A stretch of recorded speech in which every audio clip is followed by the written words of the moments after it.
Captain Ryan Torres stared at the unknown ship on his screen. The alien vessel was twice the size of his exploration ship, the UTS Horizon. Strange blue lights pulsed along its dark hull like a heartbeat. Ryan had been exploring space for 15 years, but he had never seen anything like this. "Dr. Bennett, are you seeing this?" Ryan called to his science officer. Lisa Bennett rushed to the bridge, her eyes wide with excitement.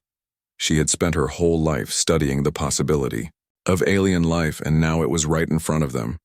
"It's incredible," Lisa whispered. "We need to try to communicate with them." She moved to her station and began preparing the universal greeting protocols that Earth scientists had developed decades ago. The alien ship suddenly moved closer. Red energy began building around weapon ports that Ryan could now clearly see. His training kicked in immediately. "All hands battle stations, shields up." The alien ship fired without warning. Bright red beams struck the Horizon's shields, causing the whole ship to shake violently. Ryan gripped his chair as sparks flew from damaged control panels around the bridge. "Return fire," Ryan shouted. The Horizon's new plasma weapons responded, instantly. Blue bolts of energy shot toward the alien ship, striking its hull and causing bright explosions. The alien vessel seemed surprised by the power of human weapons. Back on Earth, Admiral Jake Morrison was drinking his morning coffee. When the emergency alert came through, the tough old soldier had fought in the wars on Mars and thought he had seen everything. But the message from the Horizon changed everything. "Director Walsh, we have a situation," Jake said as he entered the office of Helen Walsh, head of the Terran Defense Initiative. Helen looked up from her paperwork, noting the serious expression on Jake's weathered face. "What kind of situation?" Helen asked, though she could already tell it was bad news.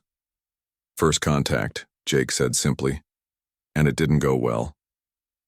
On the horizon, Ryan watched as the alien ship's weapons powered down after taking heavy damage from human plasma fire. The vessel was drifting, clearly disabled but not destroyed. Ryan made a quick decision. "Lisa, get a boarding team ready. We need to know what we're dealing with." Within an hour, Ryan and Lisa were walking through the corridors of the alien ship. The walls were covered in a strange organic material that pulsed with the same blue light they had seen on the outside. Everything felt alive, like they were walking inside some giant creature. They found the ship's pilot in what appeared to be the bridge. The alien was unconscious but breathing. It looked somewhat like a tall, thin human, but its skin was gray, and its eyes were much larger. Most shocking of all, it was wearing what looked like advanced armor and carrying weapons that seemed far beyond human technology. When the alien woke up hours later in the Horizon's medical bay, its first words were spoken in perfect English. "You should not have been able to defeat us," it said, staring at Ryan with large dark eyes. "How do you know our language?" Lisa asked, fascinated despite the circumstances. "We have been watching your species for many cycles," the alien replied. "Your world has been observed since you first split the atom. We know your languages, your cultures, your weaknesses." Ryan felt a chill run down his spine. "Who is we? And why did you attack us?" The alien, who identified himself as Kextar of the Catharan Empire, explained that humanity had made a terrible mistake. By developing faster-than-light travel and venturing into deep space, humans had entered a galaxy that was already claimed and controlled. "The Galactic Council has ruled for millions of years," Kextar said. "Every species has its place in the great hierarchy. The ancient ones command and the younger species serve. This is the natural order." Lisa leaned forward, her scientific curiosity overcoming her caution.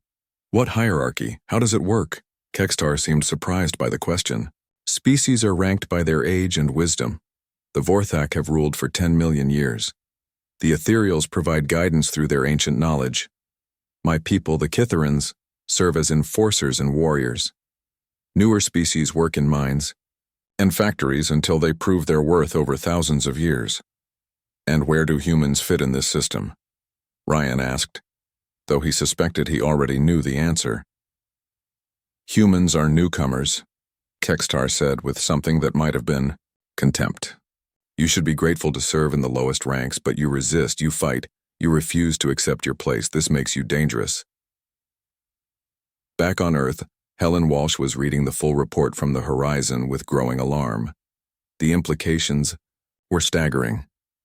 Humanity was not alone in the universe, but they had stumbled into a cosmic civilization that wanted to enslave them. "How many species are we talking about?" she asked Jake. "According to the prisoner, there are over 1,000 species in this galactic council," Jake replied grimly, "and they've all accepted this hierarchy system. We're the first to refuse." Helen stood up and walked to the window, looking out at the busy streets of Geneva. Millions of people were going about their daily lives, completely unaware that their freedom was being threatened by aliens they had never even imagined. "What are our options?" she asked. Jake pulled up a holographic display showing human military assets. "We have about 200 ships capable of interstellar travel.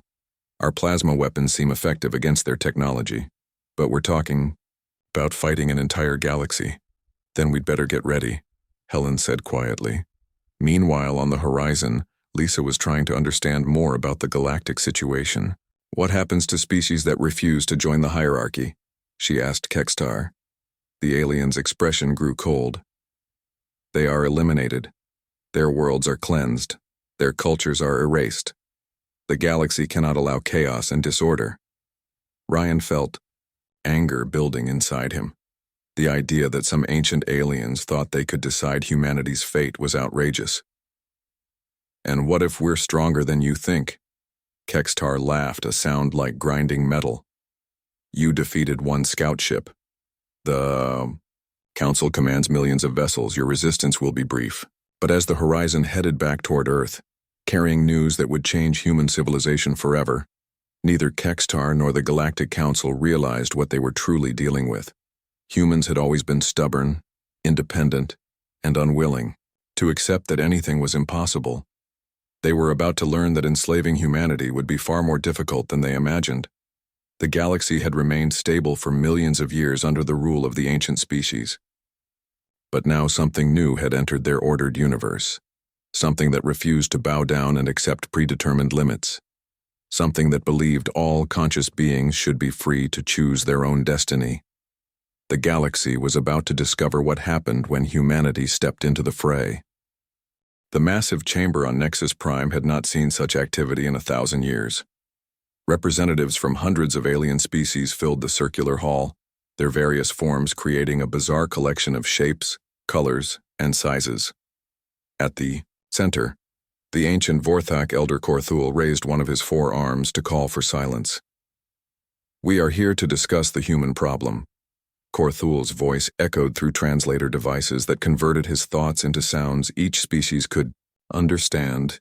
His crystalline body shimmered with age and authority that came from ruling the galaxy for millions of years. War Prince Zethkar of the Kithrin Empire stood to address the council. His tall gray form was covered in battle scars, and his large, dark eyes burned with anger.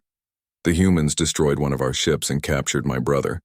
They refuse to acknowledge our authority or accept their proper place in the hierarchy." Murmurs of concern rippled through the assembly.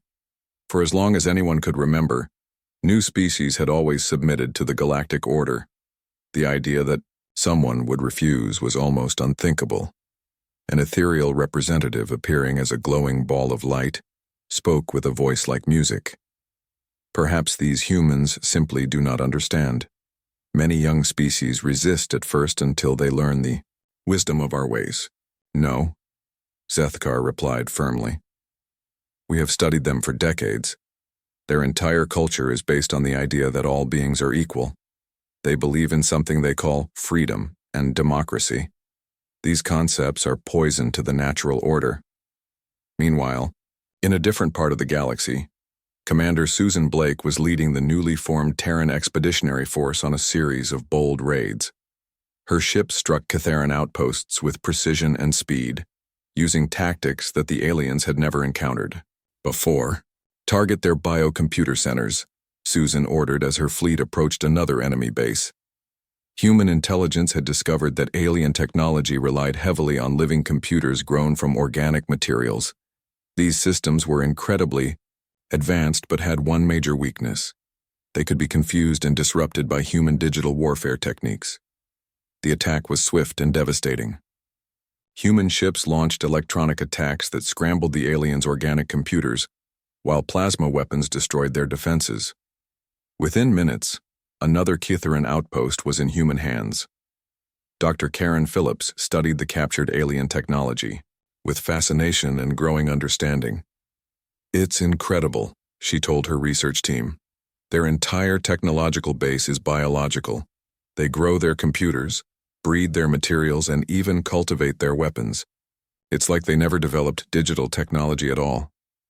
Her assistant, Dr. Mike Chen, looked up from his analysis. "That explains why our computer viruses work so well against them. Their systems literally think, so when we confuse them, they actually get confused rather than just malfunctioning." Back on Nexus Prime, the Galactic Council was reaching a decision that would change everything. Elder Korthul's crystalline form pulsed with ancient authority as he spoke. "The humans represent a fundamental threat to the stability we have maintained for millions of years. Their ideas of equality and self-determination cannot be allowed to spread." A representative from the aquatic hydro species raised a tentacle-like appendage. "But Elder, they are only one small species. Surely they cannot threaten the entire galaxy." War Prince Zethkar's voice was filled with anger. "They have already begun influencing other species. We have reports of unrest among the younger races. Some are beginning to question why age should determine authority." This news sent shockwaves through the assembly. The rigid hierarchy had been the foundation of galactic peace for so long that questioning it seemed impossible. Yet here was evidence that human ideas were spreading like a virus among the very species they were meant to control. Commander Blake was discovering this firsthand, as her forces encountered other aliens who seemed surprisingly willing to help humanity. During a raid on a Kitharan supply depot, her ships were aided by vessels from the Navari, a species that had been enslaved by the Empire for thousands of years. "Why are you helping us?" Blake asked the Navari captain through a translator. "Because you fight for something we had forgotten was possible," the alien replied. "You show us that we do not have to accept the chains our ancestors wore. General Nathan Cross was working around the clock to prepare Earth's defenses for the war he knew was coming." The reports from Blake's expeditionary force were both encouraging and terrifying. Human technology was proving surprisingly effective against alien systems, but the sheer numbers they faced were overwhelming. "We need allies," he told Admiral Morrison during one of their strategy meetings. "The expeditionary force is finding species willing to rebel, but we need to organize them into a real resistance movement." Jake nodded grimly. "The problem is coordinating across such vast distances. The galaxy is huge, and we're still learning how their communication systems work." On Nexus Prime, the Galactic Council was making preparations of its own. Elder Korthul had declared humanity a Class 5 aberrant species, the highest level of threat in their classification system. This designation authorized the use of unlimited force to contain or eliminate the threat. "Mobilize the inner fleet," Korthul commanded. 1 million vessels should be sufficient to cleanse the human worlds, and any species foolish enough to support them. But even as the ancient Vorthak gave this order, he felt something he had not experienced in millions of years: uncertainty. The humans had proven remarkably adaptable and resourceful. More disturbing, their ideas seemed to have an almost infectious quality that was spreading to other species. An ethereal advisor approached the Elder's crystalline form. "Perhaps we should consider other options. The humans might be convinced to join the hierarchy if offered higher initial ranking." Korthul's form pulsed with negative energy. "Impossible. Their fundamental beliefs are incompatible with order and stability. They must be eliminated before their chaos spreads further." Meanwhile, Ambassador Claire Rogers was attempting a different approach. She had requested a diplomatic meeting with council representatives, hoping to find a peaceful solution. But, as she waited in her ship at the designated meeting point, she was beginning to understand that diplomacy might not be possible. The alien representative who finally arrived was an ethereal whose light seemed dimmer than others of its species. "I come against the wishes of the council," it admitted. "But I believe there may be wisdom in your words that we have not considered." Claire leaned forward with hope. "We don't want to destroy your civilization. We just want the right to exist, freely, and to offer that same freedom to others who desire it. That is precisely what makes you so dangerous, the ethereal replied sadly. For millions of years, order has been maintained through hierarchy and acceptance of one's place. If every species begins to believe they can choose their own destiny, chaos will return to the galaxy. As the meeting ended without agreement, Claire realized that the conflict was about more than territory or resources. It was about two completely different ways of understanding existence itself. The aliens saw hierarchy and predetermined roles as necessary for peace. Humans saw freedom and choice as fundamental rights that were worth fighting for. The stage was set for a war that would determine not just humanity's fate, but the future of consciousness itself in the galaxy. The ancient order that had maintained stability for millions of years was about to face its greatest challenge from a species that refused to accept that anything was impossible. The galaxy trembled as these two opposing philosophies prepared for a conflict that would reshape the universe forever. Colonel Tony Martinez crouched behind the wreckage of an alien transport, watching enemy forces search the ruins of what had once been a Catharan mining facility. His Special Forces team had been conducting guerrilla operations for weeks, and this was their biggest success yet. But what made this victory special was not the destroyed facility. It was the 24 freed alien slaves who were now fighting alongside human soldiers. "Colonel, we have movement on the eastern ridge," whispered Sergeant Beth Williams, his communications specialist. Tony raised his scope and saw something that still amazed him even after months of this war. Catharan rebels, led by a young warrior named Jexori, were positioning themselves to attack their own people's forces. The rebellion had started small, with just a few younger species questioning why they had to serve the ancient races. But human ideas about equality and freedom spread quickly once they took root. Now entire systems were in revolt against the Galactic Council's authority. Dr. Karen Phillips made her most important discovery in a hidden laboratory on the human colony of New Boston. She had been studying brain scans from dozens of different alien species, comparing them to human neural patterns. What she found changed everything. "It's incredible," she told her research team through a secure video link. "Every other species in the galaxy shows the same neural pathway modifications. It's like they've all been mentally adjusted to accept hierarchy and submission as natural." Her colleague, Dr. Alex Murphy, leaned closer to his screen. "Are you saying they've been brainwashed?" "Not brainwashed exactly," Karen explained, pulling up brain scan images. "It's more subtle than that. For millions of years, the elder species have been using psychic influence to gradually modify how younger races think. They've made acceptance of authority feel natural and comfortable, while making rebellion feel wrong and terrifying. The implications were staggering.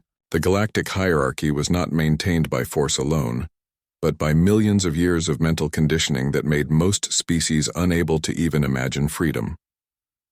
But humans are different," Karen continued. "Our neural patterns are completely unique. We evolved in isolation, so we never developed the brain structures that make us susceptible to psychic control. That's why human ideas feel so dangerous to the established order. We're literally immune to their mental influence." Jexori, the young Catharan rebel, was discovering this truth firsthand. Unlike his people, who felt physical pain when they disobeyed the hierarchy, he found that being around humans made rebellion feel natural and right. The mental chains that had bound his species for thousands of years seemed to weaken in human presence. "Your thoughts are like a virus," he told Colonel Martinez during one of their planning sessions. "But a good virus that heals rather than destroys. When my people fight beside yours, they remember what it feels like to choose." The revelation about psychic control explained many things that had puzzled human commanders. It explained why some alien species fought with desperate fury against human forces, while others seemed to lose the will to fight entirely when separated from their commanders. It explained why human ideas spread so quickly among younger alien races. Most importantly, it explained why the Galactic Council was so desperate to eliminate humanity. Admiral Jake Morrison was coordinating the defense of human space when the news from Dr. Phillips reached him. The old soldier understood military strategy, but this discovery was about something deeper than weapons and tactics. "So we're not just fighting for our freedom," he said to his staff during a strategy briefing. We're fighting to free every species in the galaxy from mental slavery they don't even know exists. General Nathan Cross nodded grimly. The question is whether we can survive long enough to make a difference. The Council's main fleet is moving toward our systems, and they outnumber us 1,000 to 1. But humans were not facing this threat alone anymore. The rebellion was growing rapidly as more species broke free from psychic control. The aquatic hydros had openly declared independence from the Council. The insectoid zephyrs were sabotaging Council supply lines. Even some ethereals were beginning to question the wisdom of their ancient masters. Veltar was one such ethereal, an ancient being whose light had grown dim with doubt about the righteousness of their cause. She secretly met with human representatives on a dead moon in neutral space. I have lived for millions of years, Veltar told Ambassador Claire Rogers. I have seen the rise and fall of countless civilizations, but I have never seen anything like what your species represents. Claire was still amazed to be talking with a being older than human civilization itself. What do you mean? Every other species we have encountered has eventually accepted their place in the natural order, Veltar explained. They might resist at first, but given enough time and guidance, they learn to find peace in submission. You humans are different. The longer we try to control you, the more fiercely you resist, and worse, your resistance spreads to others like wildfire. The major test of this growing rebellion came at the human colony of New Austin. Intelligence reports indicated that a massive Galactic Council fleet was approaching the system, intent on making an example of human resistance. But this time, they would not be facing just human forces. Fleet Admiral Beth Carter commanded a mixed force of human ships and rebel vessels from a dozen different species. As she watched the enemy fleet emerge from hyperspace, she felt the weight of history on her shoulders. This battle would determine whether the rebellion could stand against the full might of the Galactic Order. All ships, this is Admiral Carter, she broadcast to her diverse fleet. Today we fight not just for our own freedom, but for the right of every conscious being to choose their own destiny. Let's show them what unity can accomplish. The battle was fierce and chaotic. Council ships relied on their traditional tactics of overwhelming firepower and rigid formation flying. But the Rebel Alliance fought with flexibility and innovation that the ancient commanders could not understand. Human ships used electronic warfare to disrupt alien biocomputers, while Novari vessels, built for speed, struck at weak points in Council formations. Hydros ships designed for underwater combat proved surprisingly effective at ramming attacks in space. The diverse Rebel fleet fought like a living organism, each species contributing its unique strengths to the whole. When the smoke cleared, the Galactic Council fleet was in full retreat. For the first time in millions of years, the ancient order had been decisively defeated in open battle. The victory was broadcast across the galaxy by Rebel communication networks, inspiring even more species to join the growing revolution. But victory came with a price. Thousands of beings had died on both sides, and Admiral Carter knew this was only the beginning. The Council would not accept defeat easily, and the war was about to escalate beyond anything the galaxy had ever seen. In his laboratory on Earth, Dr. Phillips was working around the clock to understand more about the psychic control network. If humans could find a way to permanently disable it, they might be able to free every species in the galaxy at once. But the network was vast and complex, built up over millions of years by minds far older than human civilization. It's like trying to unravel a tapestry the size of the galaxy, she told her team. But there has to be a central control point somewhere, something that coordinates all the psychic influence across so many different species. The search for this central control system would become humanity's most important mission. Because if they could find it and destroy it, they would not just win a war, they would free an entire galaxy from chains that most of its inhabitants did not even know they wore. The rebellion was growing stronger every day, but the real battle was just beginning. The war had been raging for 3 years, and the galaxy was burning. Major Sam Rodriguez stood on the bridge of a transport ship, watching smoke rise from the ruins of what had once been a beautiful alien city. The liberation of Kexthyra Prime had taken 2 weeks of brutal fighting, and the cost in lives was staggering. "Sir, we've found another breeding facility," reported Lieutenant Maria Santos, her voice tight with anger and disgust. Sam closed, his eyes for a moment, preparing himself for what he knew he would see. The Galactic Council's crimes went far beyond simple oppression. In the underground chambers beneath the city, Sam's forces discovered rows upon rows of artificial wombs containing developing alien embryos. The Council had been breeding entire species for specific purposes, modifying their genetics and brain chemistry before birth to ensure perfect compliance with the hierarchy. Dr. Karen Phillips, who had joined the ground forces to study these facilities firsthand, walked among the artificial wombs with tears in her eyes. "They've been doing this for millions of years," she whispered, "creating entire races of beings designed to serve without question." The discovery hardened the resolve of many rebel fighters, but it also revealed the true scope of what they were fighting to change. How do you free beings who have been bred for slavery across countless generations? How do you teach freedom to species that were designed never to want it? Fleet Admiral Beth Carter was facing similar questions as she commanded the largest rebel fleet in galactic history. Her forces now included ships from over 200 different species, but coordinating such a diverse group was a constant challenge. Some species were natural warriors, others were builders and technicians, and a few were so alien that basic communication was difficult. "Admiral, we're receiving a priority transmission from Elder Korthul," announced her communications officer, Commander Lisa Chen. "He's requesting a direct meeting to discuss terms." Beth felt surprise ripple through her bridge crew. The ancient Vorthak leader had never acknowledged the rebellion as anything more than a criminal uprising. For him to offer direct negotiations meant something significant had changed. The meeting took place on a neutral space station in what had once been Council territory. Elder Korthul appeared as a massive crystalline form that seemed to pulse with internal light. Despite his alien appearance, Beth could sense something she had never expected to see from him. Weariness. "Admiral Carter," Korthul's voice resonated through the station's translation systems. "You have achieved something I believed impossible. You have brought chaos to an order that has existed for 10 million years." Beth studied the ancient being carefully. "We've brought freedom to species that had forgotten it was possible." "Freedom." Korthul repeated the word, as if it tasted strange. "Do you know why the hierarchy was created, human? Do you understand what your freedom will cost?" The Elder's crystalline form shifted, and suddenly the chamber filled with holographic images.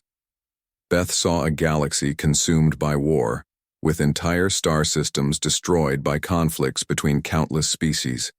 She watched civilizations rise and fall in endless cycles of violence and destruction. "This was the galaxy before the hierarchy," Korthul explained. "Species fought constantly for resources, territory, and dominance. Billions died in wars that lasted for millions of years. The psychic control network was not created from malice but from necessity. It was the only way to bring peace." Beth felt the weight of these revelations, but her response was firm. "Peace built on slavery is not real peace, it's just delayed conflict. You didn't solve the problem, you just hid it. And now you have brought that conflict back," Korthul replied. "Already, freed species are fighting among themselves. The Hydros and the Zephyrs nearly destroyed each other last month over mining rights in the Outer Rim. How long before your alliance collapses into the same chaos that existed before?" Meanwhile, on the hidden rebel base of Sanctuary 7, Colonel Martinez was dealing with exactly the kind of problems Korthul had described. Representatives from dozens of species were arguing about strategy, resources, and leadership. Some wanted to completely destroy the Council, others hoped for peaceful coexistence, and a few were beginning to think that maybe the old order had some benefits. "The Navari say we should focus on liberating their home systems first," reported Captain Julie Parker, Martinez's intelligence officer. "The Hydros want to attack Council supply lines. The Zephyrs think we should try to capture Elder Korthul himself." Tony rubbed his temples, feeling the stress of trying to hold together an alliance of beings who had very different ideas about what freedom meant. What do the humans think we should do? Dr. Phillips believes she's found the location of the central matrix, Julie replied. The main control system for the psychic network is hidden somewhere on Nexus Prime. If we can destroy it, we could free every species in the galaxy at once. This news energized the rebel leadership, but it also created the biggest challenge they had faced yet. Nexus Prime was the most heavily defended world in the galaxy, protected by automated defense systems that had been built over millions of years. Even with their diverse alliance, attacking it would be almost suicidal. Admiral Carter was wrestling with the same strategic problem when she received unexpected help from an unlikely source. Zara Keet, a former Vorthak noble who had joined the rebellion, approached her with crucial intelligence. The Central Matrix is not just a computer, Zara Keet explained, her crystalline form dimmer than Elder Korthul's but still impressive. It is a living entity, grown from the combined consciousness of millions of Vorthak elders over the eons. To destroy it would be genocide against my entire ancestral line. Beth felt the moral complexity of their situation weighing on her. Is there another way? Can we disable it without destroying it? Perhaps, Zara Keet replied thoughtfully.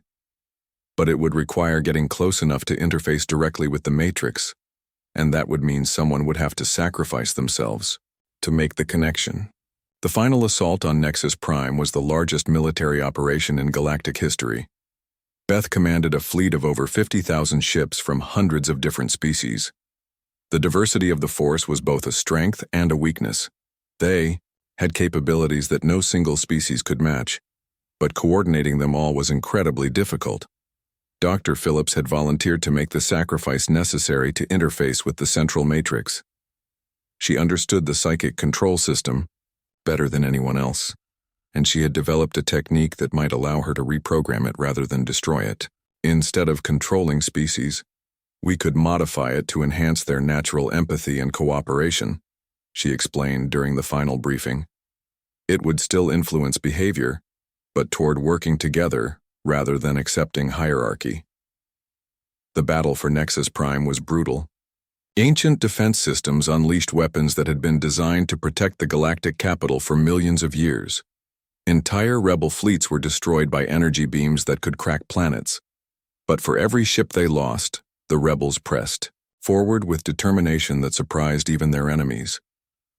Major Rodriguez led the ground assault on the Matrix facility itself, fighting through corridors filled with automated guardians that had never been defeated. His mixed force of human soldiers and alien rebels worked together with a unity that would have been impossible under the old hierarchy. When they finally reached the central matrix chamber, they found a sight that took their breath away. The HFY Matrix was a massive organic computer that filled a chamber the size of a city. It pulsed with the combined thoughts and memories of millions of ancient beings, a living repository of galactic consciousness. Dr. Phillips approached the interface ports with steady hands, knowing that making this connection would likely kill her. But as she prepared to sacrifice herself for galactic freedom, she was stopped by an unexpected voice. "Wait," said Elder Korthul, who had appeared in the chamber, despite the ongoing battle above. "There is another way." The ancient Vorthak explained that the Matrix could be modified without destroying it, but only with the willing cooperation of the Elder consciousness that controlled it. For the first time in millions of years, the rulers of the galaxy would have to choose to give up their power voluntarily. "Why would you help us?" Beth asked, suspicious of this sudden change. Korthul's crystalline form pulsed with something that might have been sadness. "Because I have seen the cost of our order. We prevented chaos, but we also prevented growth. Perhaps it is time to try a different path." The modification of the central matrix took hours, with Dr. Phillips and Elder Korthul working together to reprogram millions of years of accumulated control systems. When they finished, the psychic network still existed, but its purpose had changed completely. Instead of enforcing hierarchy and submission, it now enhanced empathy and understanding between different species. Instead of making beings want to serve, it made them want to cooperate. The galaxy's consciousness had been fundamentally transformed. But even as they celebrated this victory, Beth knew their work was far from over. Freedom was more than just the absence of mental control. Now they had to build something new, something that had never existed before. A truly free galactic civilization where hundreds of different species could work together as equals. 5 years had passed since the destruction of the old galactic order, and President Daniel Hayes stood at the window of his office on New Geneva Station, watching ships from dozens of different species dock at the orbital facility. The sight still amazed him. Humans working alongside Kitharans, Hydros engineers collaborating with ethereal scientists, and former enemies now serving together in the Galactic Free Alliance. But not everything had gone smoothly. The transition from rigid hierarchy to democratic cooperation had been chaotic and sometimes violent. Some worlds thrived under their newfound freedom, while others descended into civil war without the imposed order that had kept them stable for millennia.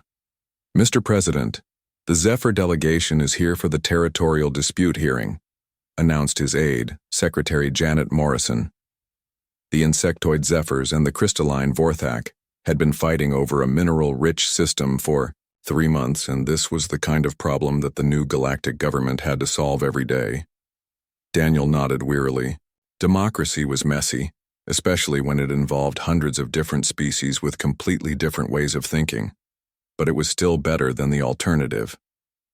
Send them in, and make sure we have the ethereal mediators standing by. The hearing was typical of the challenges facing the new galactic order. The Zephyrs claimed the system based on ancient mining rights, while the Vorthak argued that they needed the minerals to rebuild their war-damaged worlds. Both sides had valid points, and both were getting increasingly angry as the discussion continued. Perhaps we should ask what the humans think, suggested the Zephyr representative, buzzing with frustration. This had become a common response when other species could not reach agreement. Somehow, humans had gained a reputation as fair mediators, possibly because they had no ancient claims or grudges to influence their judgment. Daniel smiled slightly. The humans think both of your peoples should work together to mine the system and share the profits. Competition is wasteful when cooperation can benefit everyone. It was a simple solution, but one that would have been impossible under the old hierarchy where species were not allowed to interact as equals. The new empathy-enhancing psychic network helped both sides understand each other's needs, and within an hour they had reached an agreement. Admiral Lisa Chen was facing different challenges as she commanded the Integrated Defense Fleet. Her ships patrolled the galactic borders, watching for threats from outside their reformed civilization. The mixed crews were working well together, but maintaining unity among so many different species required constant attention. "Admiral, we're detecting unknown vessels entering the Outer Rim," reported Commander Steve Parker from the bridge of the flagship UTS Harmony. "Energy signatures don't match any known species." Lisa felt a familiar chill of concern. The galaxy had enough problems with internal conflicts without adding external threats to the mix. "Are they responding to our communications?" "Negative, ma'am. They're not responding to anything. They're just scanning everything in their path and moving toward populated systems." The unknown vessels turned out to be automated weapon platforms, left behind by an ancient civilization that had destroyed itself millions of years ago. The machines had been dormant until the recent Galactic War awakened them with massive energy signatures. Now they were carrying out their final programmed mission: eliminate all signs of advanced civilization. Professor Alex Murphy was documenting these events from his office at the Galactic University on Terra Nova. As the official historian of the transformation, he spent his days interviewing beings from across the galaxy about their experiences with freedom and democracy. "Tell me about life under the old hierarchy," he asked Jexori, the former Kitharan rebel who was now a teacher at the university. "What was it like to live without choice?" Jexori's large eyes grew distant with memory. "It was comfortable, in a way. We never had to worry about making the wrong decision because we were not allowed to make any decisions at all. Everything was planned for us by our betters. But it was also like being dead while still breathing." Alex nodded as he recorded the interview. These personal stories were crucial for future generations to understand how precious their freedom really was. "And now? Is freedom worth the difficulties it brings?" Every day I see young Catharans learning to think for themselves, Jexori replied. They make mistakes, but they also create beautiful art and discover new ideas that would never have existed under the old system. Yes, freedom is worth it. The external threat from the ancient weapon platforms forced the Galactic Free Alliance to face its first major crisis. The automated ships were incredibly advanced and completely ruthless. They destroyed everything in their path without any attempt at communication or negotiation. Admiral Chen found herself commanding the largest military force in galactic history, with ships from every member species working together to defend their new civilization. The diversity of the fleet was their greatest asset. Hydro ships could function in environments that would destroy others, ethereal vessels could phase through solid matter, and human ships provided the electronic warfare capabilities that seemed to be the key to defeating the ancient machines. All ships, this is Admiral Chen. She broadcast to the massive fleet as they prepared for the decisive battle near the galactic core. These machines represent the old way of thinking. They believe that conflict is inevitable, that peace cannot last, and that civilization must be destroyed to prevent suffering. Today we prove them wrong. The battle was unlike anything the galaxy had ever seen. Ancient weapons that could destroy planets met defensive systems built from the combined knowledge of hundreds of species. The automated platforms were incredibly powerful, but they were fighting an enemy they had never been designed to face. A truly united galactic civilization. Human pilots worked with Kitharan gunners to disable enemy shields. Forthak engineers coordinated with Zephyr technicians to repair battle damage. The empathy-enhancing network allowed different species to understand each other's needs and capabilities in real time, creating a level of coordination that would have been impossible under the old hierarchy. When the smoke cleared, the ancient weapon platforms had been defeated, but the cost was enormous. Entire fleets had been destroyed, and millions of beings had given their lives to protect their new way of life. Yet the victory proved something important. The new galactic civilization could defend itself when threatened. Back on New Geneva Station, President Hayes was dealing with the aftermath of the crisis. The war against the machines had brought the different species closer together, but it had also revealed new problems that needed to be solved. Some of our member species want to build their own weapon platforms to prevent future threats, reported Secretary Morrison during their daily briefing. Others think we should focus on peaceful exploration instead of military preparation. Daniel sighed as he reviewed the reports. Set up a commission to study the issue. Make sure every species has representation and let them debate it openly. That's what democracy is about, even when it's frustrating. Dr. Karen Phillips, now in her 70s but still active in research, was working on the next phase of galactic development. The empathy network had solved the problem of cooperation between species, but she believed it could do even more. Imagine if we could enhance not just empathy, but creativity and problem-solving ability, she told her research team during a project meeting. We could help every species reach their full potential while maintaining their unique characteristics. Her assistant, Dr. Jennifer Walsh, looked up from her computer. The ethical implications are staggering. Who decides what full potential means? How do we avoid becoming like the old hierarchy, imposing our ideas on others? It was the kind of question that would have been impossible under the old system, where the elder species made all such decisions. Now every major change required debate and consensus among hundreds of different civilizations. Meanwhile, in classrooms across the galaxy, young beings from dozens of species were learning together in ways that their ancestors could never have imagined. Human children sat alongside young Kitharans, Hydros, and Ethereals, all learning about mathematics, science, art, and history from teachers of every species. Zarakit, the former Vorthak noble, had become one of the most popular teachers at the university. Her classes on galactic history drew students from across known space, eager to understand how their current freedom had been achieved. The old hierarchy lasted for millions of years, she would tell her students. It seemed permanent, unchangeable, natural, but it fell in less than a decade because it was built on a lie. The idea that some beings are naturally meant to rule, while others are meant to serve. Professor Murphy was nearing completion of his comprehensive history of the galactic transformation when he received an unexpected visitor. Elder Korthul, now one of the advisors to the Galactic Free Alliance, had come to share his perspective on the events. "Do you regret the fall of the hierarchy?" Alex asked the ancient being. Korthul's crystalline form pulsed thoughtfully. "I regret the suffering it caused, both in its creation and in its destruction. But I do not regret its end. I have lived for millions of years, and I have never seen such